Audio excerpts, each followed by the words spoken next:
Hello. आज जो हम पढ़ेंगे वो बीएससी मेडिकल और नॉन मेडिकल फोर्थ सेम में जो अर्ध सरकारी पत्र लेखन है उसके विषय में। पत्र लेखन जो होते हैं वो तीन तरह के होते हैं। वैसे तो जो पत्र लेखन है उनका मुख्य रूप से दो ही होते हैं, एक तो औपचारिक और एक अनौपचारिक, फॉर्मल और इनफॉर्मल। इन दोनों के बीच में इन दोनों के बीच में इन दोनों के बीच में अर्ध सरकारी पत्र आ जाता है, पर हम तीसरे भाग के रूप में पढ़ेंगे। अब आप देखिए, क्योंकि ये जो अर्ध सरकारी पत्र होते हैं इनमें कुछ हिस्सा इनका औपचारिक से मिलता है और कुछ अनौपचारिक से मिलता है, वो हम आगे देखते हैं। औपचारिक पत्र कौन कौन से होते हैं? औपचारिक पत्र जिनका एक फॉर्मेट होता है, जिसमें हम अपनी भावनाओं को ना कहकर एक फॉर्मेट के अनुसार चलते हैं। जैसे कि सरकारी पत्र हो गए, हम किसी ऑफिस के लिए जब हम पत्र लिखते हैं तो सरकारी पत्र हो गए। नौकरी के लिए, जॉब के लिए एप्लीकेशन डालते हैं, उसका भी एक फॉर्मेट होता है। ठीक है। उसके बाद एप्लीकेशन, जैसे हम लीव के लिए एप्लीकेशन देते हैं तो उसमें भी हम एक जो फॉर्मेट होता है उसी के अनुसार चलते हैं। प्रार्थना पत्र, व्यवसायिक पत्र, बिजनेस लेटर्स हो गए। शिकायत जो हम किसी, जैसे हमारे मोहल्ले में पानी की या बिजली की या कोई अन्य समस्या है, तो हम उस समस्या से संबंधित विभाग को पत्र लिखते हैं। तो उसमें हम, ऐसा तो नहीं होगा कि हम, जैसे हम अपने मित्र को पत्र लिख रहे हैं या हम अपने किसी संबंधी को पत्र लिख रहे हैं उसके अनुसार हम पत्र लिखेंगे, नहीं। एक अधिकारी को लिखेंगे तो उसी के अनुसार लिखेंगे। निमंत्रण पत्र हो गए। उसके बाद संपादकीय पत्र होते हैं जो हम मैगजीन या समाचार पत्रों में लिखते हैं। उसके पश्चात पूछताछ, इंक्वायरी, इंक्वायरी संबंधित हम जैसे हम आरटीआई लगाते हैं या हम इसके अलावा कुछ हमें अन्य जानकारी चाहिए, उसके लिए हम जो पत्र लिखते हैं वो भी हमारे किस में आते हैं? औपचारिक पत्र में। उसके बाद अनौपचारिक पत्र, इसमें हम बधाई पत्र, किसी को हमने अ, जैसे हमारा कोई मित्र है वो या संबंधी है, वो जॉब लगा है या उसने कुछ अन्य उपलब्धि हासिल की है, तो हम उसको बधाई पत्र हम जो है देते हैं। या फिर हम किसी के जन्मदिन, विवाह इत्यादि पे भी हम देते हैं। सांत्वना पत्र, ये जैसे दुर्घटना होने पर या आपका मित्र अवसाद में चला गया तो उसको हम सांत्वना देते हैं। या फिर हम, अगर आपका मित्र या संबंधी कोई किसी परीक्षा में या किसी और क्षेत्र में अगर असफल होता है तो हम उनको सांत्वना देते हैं। शोक संदेश, ये भी अनौपचारिक होता है, शोक संदेश पत्र। उसके पश्चात जो हमारा तीसरा आता है वो है हमारा अर्ध सरकारी पत्र। इसमें अर्ध सरकारी पत्र कौन से होते हैं? जो आपके सिलेबस में है और आपके एग्जाम में आएंगे। उसमें देखिए, अर्ध सरकारी पत्र एक कार्यालय द्वारा नहीं लिखा जाता।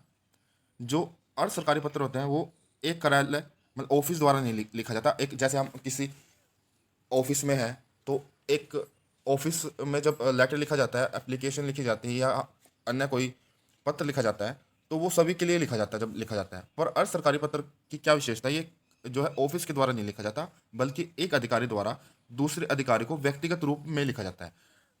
एक जो ऑफिस है उसमें एक अधिकारी है और दूसरे ऑफिस के अधिकारी को लिखता है। और इसमें क्या है, पत्र तब लिखा जाता है जब मामला गोपनीय हो, ठीक है, और किसी विषय पर ध्यान आकर्षण, उसकी अटेंशन देनी हो, किसी विषय पर शीघ्र कार्य करना हो, या आपने कोई उस कार्यालय में पहले लेटर भेजा है किसी काम के लिए और वो अभी तक हुआ नहीं है, तो उस पे हमें शीघ्र कार्रवाई करने के लिए लेटर भेजते हैं। और इसकी दूसरी विशेषता क्या होती है, तीसरी विशेषता क्या होती है? ये पत्र अपने, देखिए, जो हमने पहले पढ़ा था उसमें क्या था कि ये कार्यालय द्वारा नहीं लिखा जाता, बल्कि जो अधिकारी हैं व्यक्तिगत तौर पर ही लिखते हैं दूसरे अधिकारी को।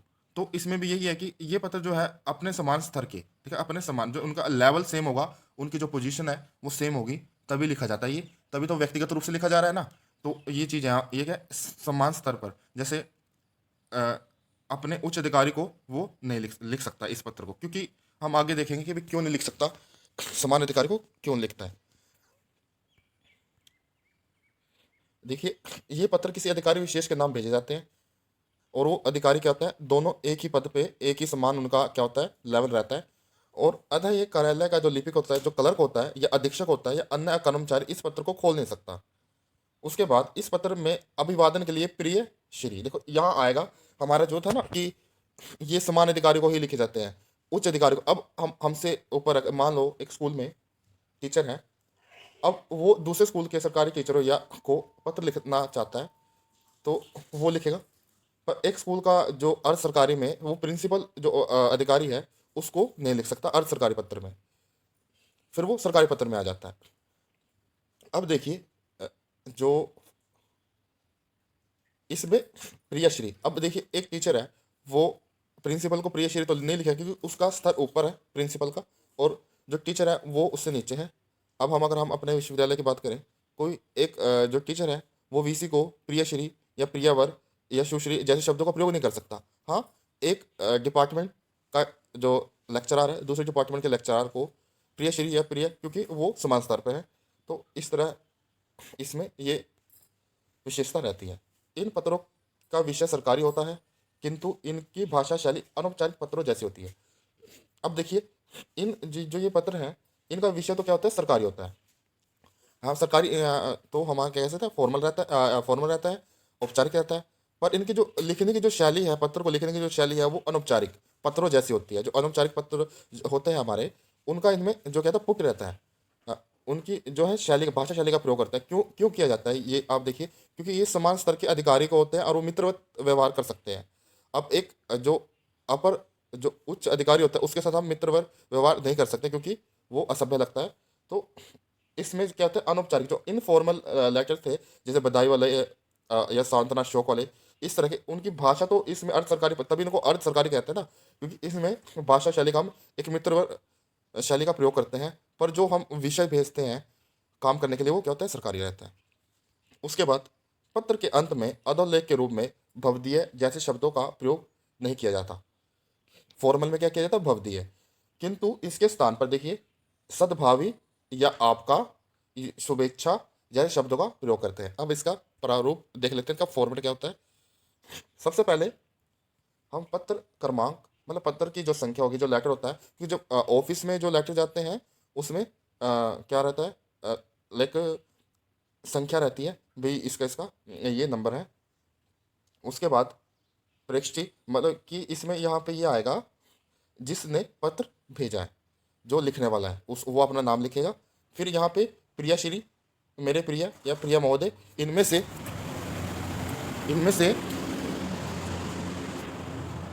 कोई एक लिख के जिसको पत्र भेजा है उसका नाम आएगा यहाँ पे, और जिस विषय पे पत्र भेजा जा रहा है वो विषय आएगा यहाँ पे।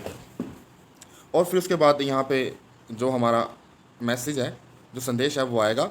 और पत्र के दाहिने तरफ देखिए पेज, जो हमारा पृष्ठ होता है, जो हमारा पेज होता है, उसका जो दाहिना भाग होता है वो यही रहता है, ये वाला हिस्सा रहता है, ये वाला दाहिना हिस्सा रहता है और ये बायां हिस्सा रहता है। अब देखिए ना, आपके जो पुस्तक है उसके अंतर्गत भी लिखा है कि दाहिनी तरफ, पर उन्होंने क्या किया है कि इस तरफ लिखा हुआ है वो।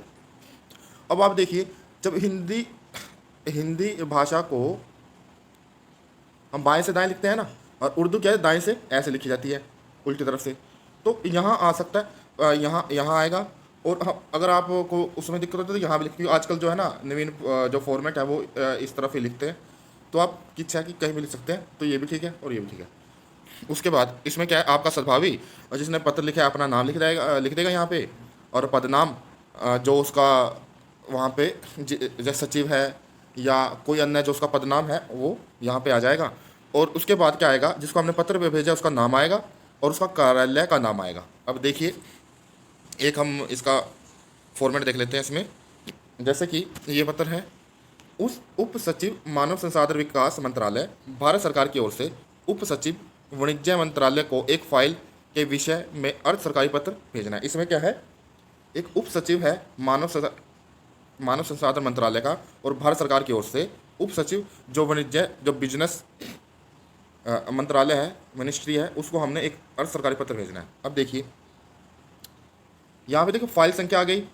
इस तरह से आपने अपने यूनिवर्सिटी के लेटर भी देखेंगे उसमें इस तरह के ऊपर फाइल संख्या आ जाती है, ठीक है।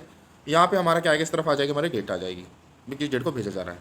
उसके बाद देखिए राकेश नैन लिख रहा है, उप सचिव है ये राकेश नैन, और प्रियश्री नरेश को लिख रहा है, ठीक है। इसमें इन्होंने प्रियश्री नरेश को लिखा है इन्होंने, और यहाँ देखिए नीचे इस तरफ आपका राकेश नैन, वही फॉर्मेट था आपका राकेश नैन, और उप सचिव था ये, यहाँ पे पदनाम आ गया, और श्री नरेश जैन, और क्या है वाणिज्य मंत्रालय। तो हम यहाँ पे जैसे उप सचिव है, यहाँ पे हम ये भी लिख सकते हैं मानव संसाधन मंत्रालय, राकेश नैन उप सचिव मानव संसाधन मंत्रालय, और श्री नरेश जैन और वाणिज्य मंत्रालय। अब यहाँ पे जो राकेश नैन है और नरेश जैन है, दोनों उप सचिव के पद पे होंगे, तब ये काम होगा, तब ये अर्ध सरकारी पत्र भेजा जा सकता है। अभी इन्होंने जो है इसमें लिखा है, आपको ज्ञात होगा कि एक फाइल जिसकी संख्या इन्होंने यहाँ पे डाल दी, आप कुछ भी डाल सकते हैं, इस मंत्रालय के कुछ कर्मचारियों को के स्थायीकरण, जो उसको पक्का करने के लिए विषय में मंत्रालय को फाइल भेजी गई होगी, और उस फाइल के संबंध में ये पत्र लिखा गया है। देखिए वही बात है कि अब हमने जब इसके विशेषताएं पढ़ी थी, तो उसमें क्या होता है कि काम को शीघ्र करवाने के लिए कि काम में देरी हो रही है उससे संबंधित है। देखिए इसमें ये कह रहे हैं कि यह फाइल अब तक वापस मंत्रालय में नहीं पहुंची है। इस लंबे अंतराल में संबंधित कर्मचारियों में असंतोष फैला हुआ है, और इस फाइल के अभाव में हमारी कई अन्य समस्याएं भी अनसुलझी स्थिति में हैं। इस फाइल का मंत्रालय में शीघ्र वापस आना लाजमी है। मैं स्वयं अच्छी तरह समझता हूं कि इस प्रकार की छानबीन में लंबा समय लगता है। मेरा अभिप्राय यह कतई नहीं है कि आपकी ओर से इस विषय में शीतलता बरती जा रही है। यदि कोई समस्या अभी हल होनी है तो कृपया उसका शीघ्र निपटान करने की कोशिश करें, तथा यदि इस मंत्रालय की ओर से कुछ कमी हो तो हम उसे शीघ्र पूरा करने को तैयार हैं। कृपया इस मामले में परम अग्रता दीजिए और शीघ्र ही पूरी स्थिति सूचित कराएं। धन्यवाद। आपका राकेश नैन उप सचिव और श्री नरेश जैन वाणिज्य मंत्रालय। इस तरह आपके अर्ध सरकारी पत्र यहाँ समाप्त होते हैं। मिलते हैं अगली कक्षा में। धन्यवाद।